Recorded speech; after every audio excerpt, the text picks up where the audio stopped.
മലയാളത്തിന്റെ ബ്രഹ്മാണ്ഡ സിനിമയായ എമ്പുരാൻ ഇപ്പോഴിതാ ഏറ്റവും വേഗത്തിൽ 200 കോടി ക്ലബിൽ നിൽക്കുന്ന മലയാള സിനിമ എന്ന റെക്കോർഡ് കരസ്ഥമാക്കിയിരിക്കുകയാണ്. നമുക്കറിയാം എമ്പുരാൻ എന്ന് പറഞ്ഞ സിനിമയുടെ അവസ്ഥ എന്ന് പറഞ്ഞാൽ വളരെ ദയനീയമാണ്. വളരെ രൂക്ഷമായ അവസ്ഥയിലാണ് സിനിമ പോകുന്നത്. സിനിമയുടെ പല ഭാഗങ്ങളും കട്ട് ചെയ്തുള്ള കട്ട് എമ്പുരാൻ റിലീസ് ചെയ്യാനിരിക്കുകയാണ്. കേവലം 5 ദിവസം കൊണ്ട് എമ്പുരാൻ 200 കോടിയിൽ കളക്ട് ചെയ്തിരിക്കുന്നത്. അതിൽ 100 കോടിയിലധികം കളക്ട് ചെയ്തിരിക്കുന്നത് ഓവർസീസിൽ നിന്നാണ്. അതിൽ നിന്ന് തന്നെ ഏകദേശം 57 കോടിയോളം കളക്ട് ചെയ്തിരിക്കുന്നത് നമ്മുടെ ഗൾഫ് കൺട്രീസിൽ നിന്നുമാണ്. കേരളത്തിൽ നിന്ന് മാത്രമേ 50 കോടിയിലധികമാണ് കളക്ട് ചെയ്തിരിക്കുന്നത്. അങ്ങനെ ഒരു വമ്പൻ റെക്കോർഡിലേക്കാണ് പോകുന്നത്. ഇത്രയും കലുഷിതമായ അവസ്ഥയിൽ എമ്പുരാൻ എന്ന് പറഞ്ഞ സിനിമയ്ക്ക് അതേ ഗ്രോത്ത് അതേ രീതിയിൽ തന്നെ പൊയ്ക്കൊണ്ടിരിക്കുകയാണ്.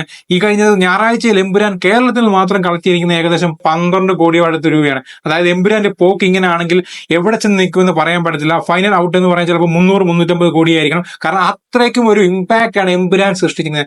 പാൻ ഇന്ത്യൻ ഇമ്പാക്റ്റ് ആണ് സൃഷ്ടിക്കുന്നത്. അതുപോലെ തന്നെ നമ്മുടെ മലയാളത്തിലുള്ള എല്ലാ ഓഡിയൻസിനും എമ്പുരാന് അത്രത്തോളം കൈയഴിഞ്ഞുള്ള ഒരു സപ്പോർട്ടാണ് കൊടുത്തിരിക്കുന്നത്. എന്തായാലും വളരെയധികം ഇമ്പാക്റ്റ് ഉള്ള സിനിമയ്ക്ക് വളരെയധികം ഇമ്പാക്റ്റ് ഉള്ള റെക്കോർഡാണ് കിട്ടിയിരിക്കുന്നത്. 200 കോടി. ഇനി ഇതിന്റെ ഫൈനൽ കളക്ഷൻ എവിടെ ചെന്ന് നിൽക്കുമോ നമുക്ക് കണ്ടു തന്നെ അറിയേണ്ടിയിരിക്കുന്നു.